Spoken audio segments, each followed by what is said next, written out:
Hello everybody from Plant Reviews. Today is the 13th of November and I'm talking now about one of my favorite orchids, and that is a first time bloomer for me, and this is Brassocattleya Amethyst. That is a hybrid between two beautiful species of orchids in the Cattleya tribe of the orchids, that are indeed Cattleya purpurata, previously known as Laelia purpurata, as a seed parent, and Brassavola or Brassavola cucullata as a pollen parent. And I have to say that this orchid really combines the best of the two. I am pretty lucky because actually I have two plants of the parent species as well.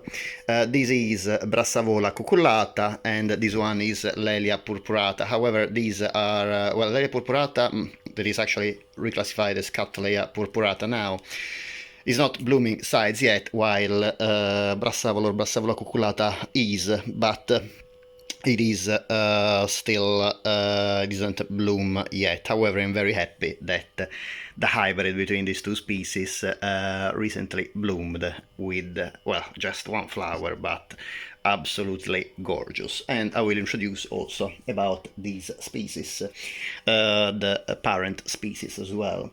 I will start with the seed parent, that is Cattleya purpurata.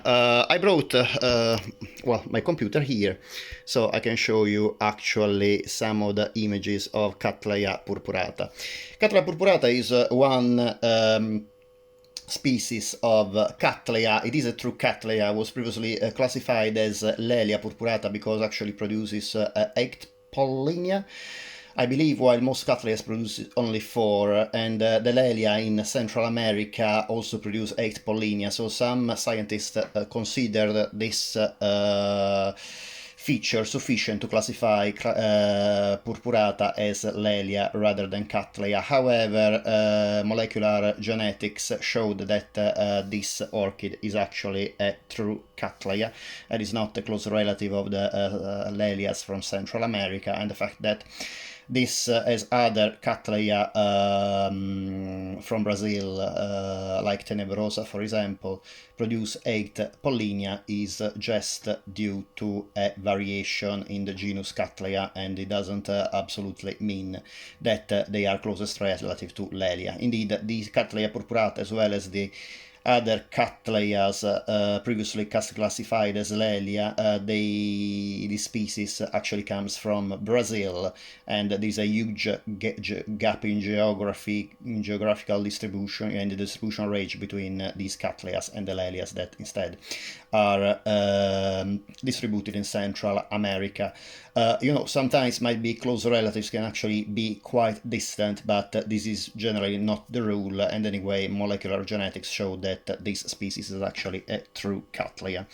And, well, you can see the flower of this species is really similar, well, features like the typical Cattleya. So the 3 sepals, well, in Cattleya purpurata they are quite narrow, as you can see, while the 2 petals are broader, larger. And what is incredibly beautiful in this species are the colors of the lip, of the labellum, and in particular the veining, as well as the bright yellow center.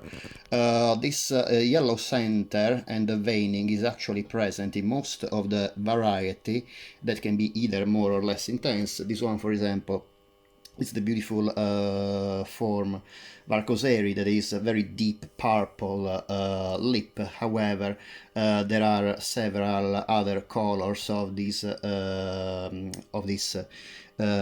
orchid. For example, this one is the form Acarnia, and this I think is the Cattleya species that produces the most abundant range in color variation.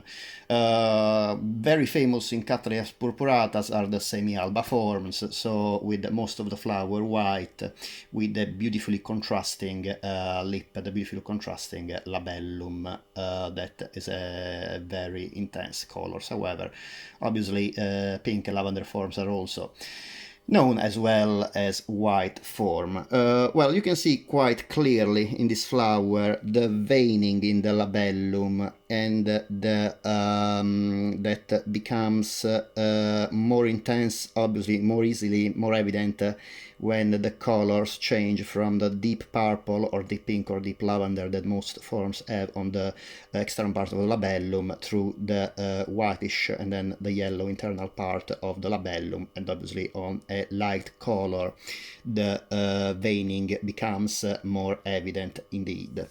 And this is one of the most sought after Cattleyas because of the incredibly beautiful flowers, quite big, and again the incredible variety of colors. There are some collectors, orchid collectors, that specialize only in Cattleya purpurata, and I can well see the reason. And unfortunately, I have only this plant. I really would like to broaden the range of Cattleyas purpurata I have.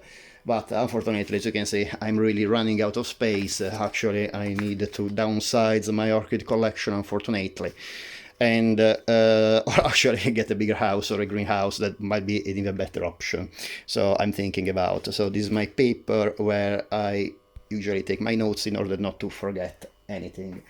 So the Cattleya purpurata usually produces 4 to 5 flowers, bloom from autumn to winter, and the flowers are also fragrant. So it is definitely one of the most beautiful species you can get for your collection. Cattleya purpurata, in addition to the beautiful flowers, produces leaves that are actually quite typical in the Cattleya. They are quite fleshy, oval, with rounded tip and pretty thick pseudobulbs. I can show you probably a form here of an adult plant. Yeah, you can see here the the quite long leaves, but still quite broad. And the flower stem is quite long and produces usually 4 to 5 flowers. Brassavola cucullata, instead, it comes from a different range. It is distributed actually in most of the countries where the true Laelias are distributed. So from Mexico to most of Central America, and also to the northern part of South America. Like Cattleya purpurata, also Brassavola cucullata is an epiphyte, and the leaves are succulent. Actually, yeah, you can see that by surface, these are actually even fleshier than the Cattleya purpurata. The shape is very peculiar. It's really, really long and pointy, and this is due because most Brassavolas actually live in quite dry conditions, so they really need leaves that are thicker in order to avoid too much perspiration. And also this is an epiphyte that lives in the I think quite dry environment, so it needs more water retention than Cattleyas, and this is the reason, because this shape actually allows less perspiration. The Brassavola cucullata is famous also for the beautiful spidery flowers. Unlike Cattleya purpurata, that according to the information I have is pollinated by bees, so is fragrant during the day, Brassavola cucullata is pollinated by moths and is fragrant during the night. You can see here, this is an adult plant of Brassavola cucullata. You see actually the foliage, that here you can see already that is quite droopy, but obviously in this plant you can actually see it's even more droopy.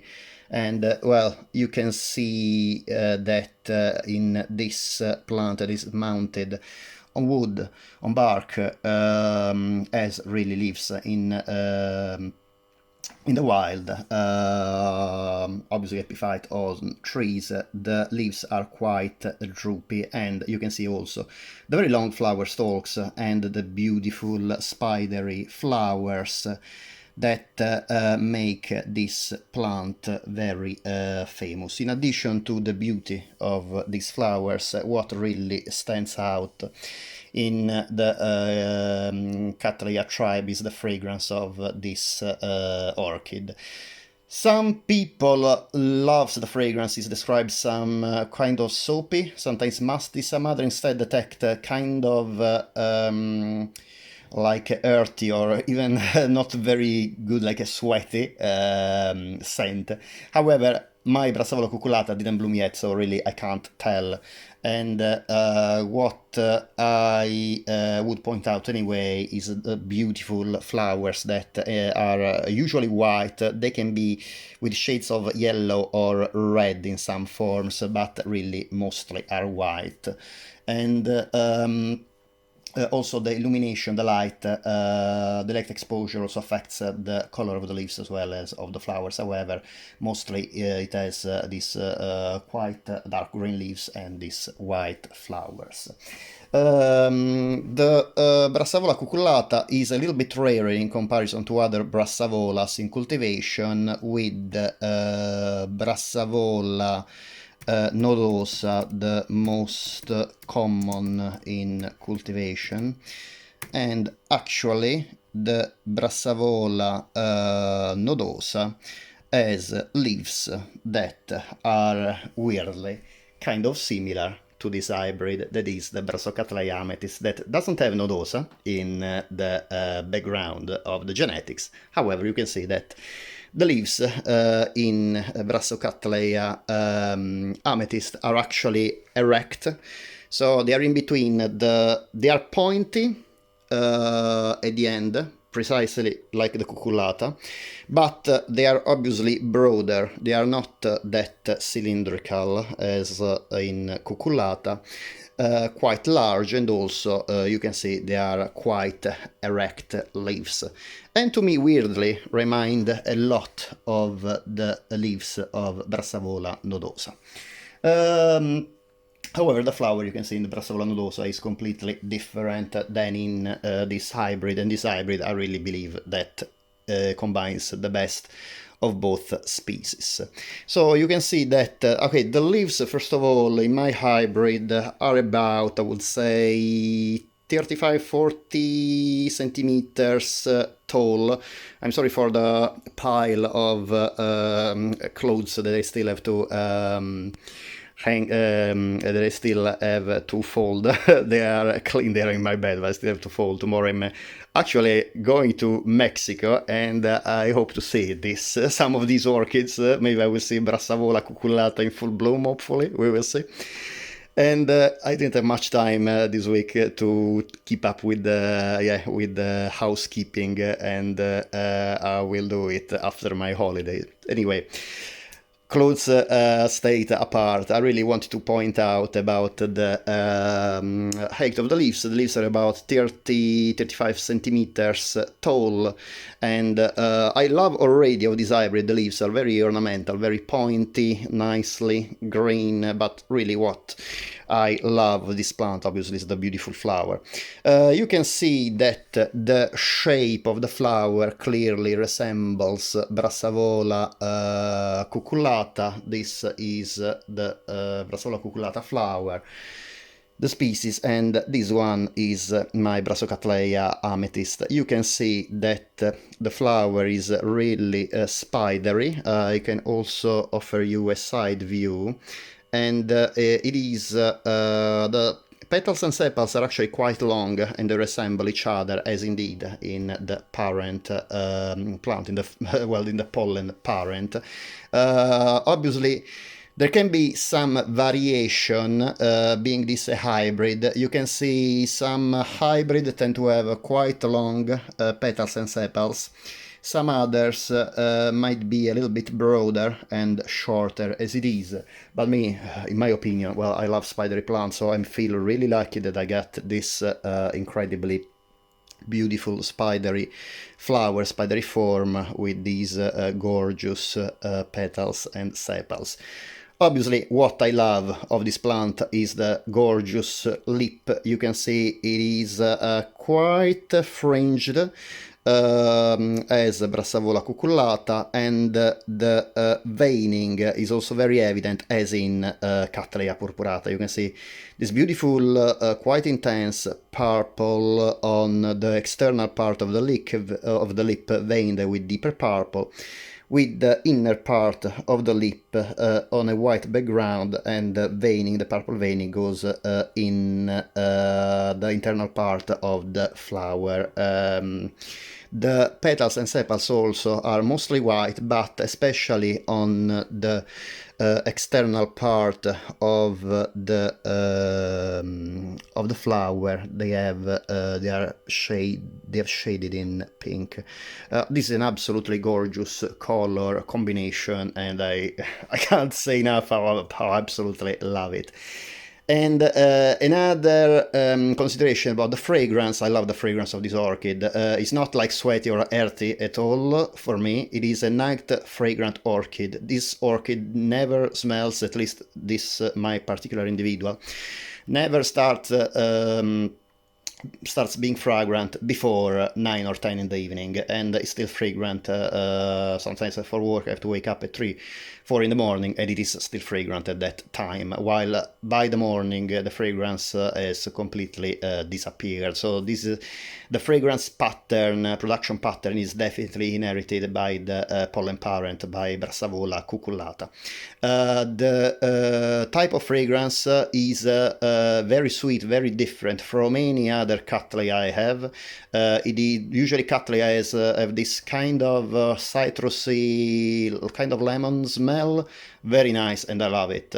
Some others have a more like floral scent, really difficult to identify, so I would define generally floral, but this one is very peculiar. This one smells almost like marzipan, very sweet, and it weirdly reminds me of Phalaenopsis Sweet Memory Liodoro, or also a little bit of Rhynchostylis gigantea.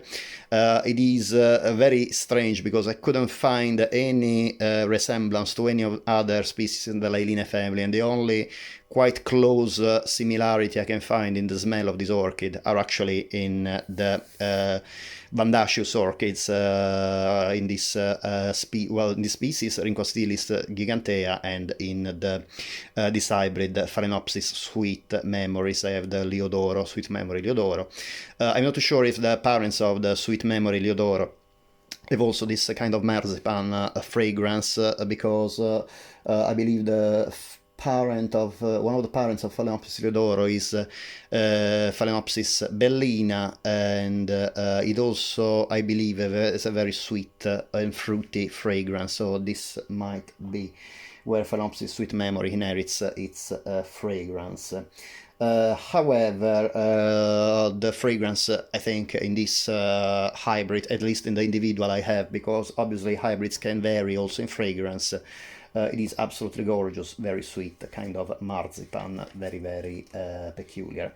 About the cultivation of this plant can obviously be grown in bark, as most Cattleyas and Brassavola are cultivated, and when I received these orchids, it was also in bark. I bought it from orchidgarden.co.uk. It is a nursery in Poland.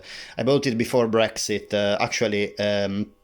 A couple of years before Brexit. Now is a lot more difficult to get in the United Kingdom, where I live. Orchids from Europe, you need phytosanitary certificate, is quite a time-consuming and a bit expensive procedure, so I was very lucky to get this plant before Brexit.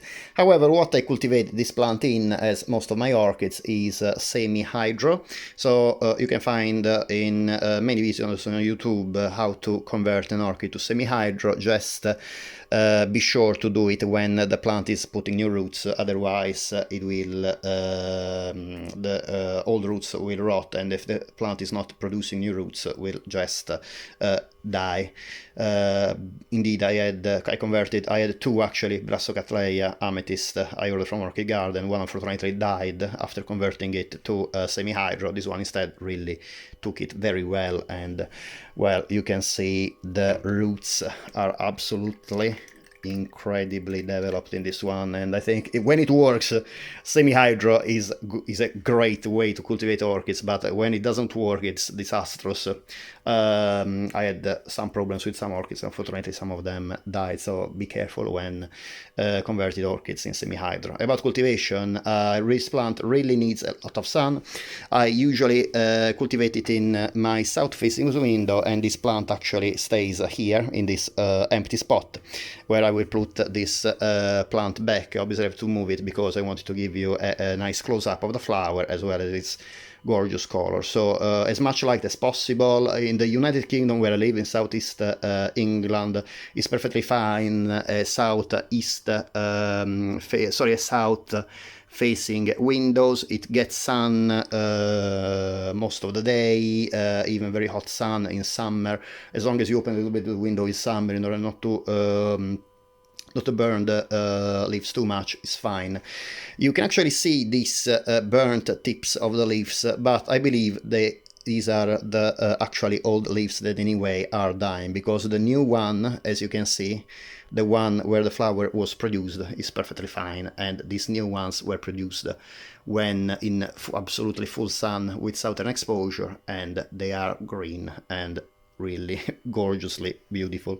So if you're in the UK, southern exposure is perfectly fine on a windowsill. However, in countries with warmer climate or tropical climate where the sun is a lot stronger, I wouldn't advise. Just be careful, because the leaves might burn. So these are the conditions that I cultivate this plant here in Kent, in southeast England. However, southern exposure might not be suitable in other countries. Also, I don't have artificial illumination here. This plant bloomed without any form of artificial illumination, just with the sunlight coming from the windowsill. In other countries, like in northern climates, might be that you might actually need artificial light in order to get enough hours of light and of light strong enough to trigger blooming this plant. And actually this plant produced only one bloom. Maybe with artificial illumination I would have gotten more blooms. However, I am really happy of this beautiful flower I get for this blooming, and well, it's almost my birthday. On Monday will be my birthday, so it was a very nice birthday gift from this plant. As usual, I hope that you enjoyed the video. Oh, sorry about the fertilizing. I usually fertilize once every 2 weeks with the Orchid Focus, and I dilute it according to the instructions, and I just water it in my semi-hydro vase, and I try to leave between 2 centimeters and 4 or 5 centimeters of water in this pot that is 13 centimeters pot, I believe. Yeah, I think it's the 13 centimeter spot. Anyway, usually with semi-hydro you fill up with water 1/5 to 1/4 of the pot with water, and really it's nice because it keeps the orchid hydrated for a very long time. I usually need to water it once every 2-3 weeks in winter, sometimes once every 1 week and a half in summer, and the orchid does. The orchids that are able to be converted in semi-hydro, they do absolutely great. As usual, I hope that you enjoyed the video. Thank you very much for watching, and if you like this video, would be great if you can please give a thumbs up, and if you like this video and the other videos on my channel, would be great if you can please subscribe. It is completely free for you, and however, in this way you notify YouTube that you like my videos, and YouTube in turn can promote my channel on the platform. As usual, thank you very much for watching, and I hope to see you next time. Bye.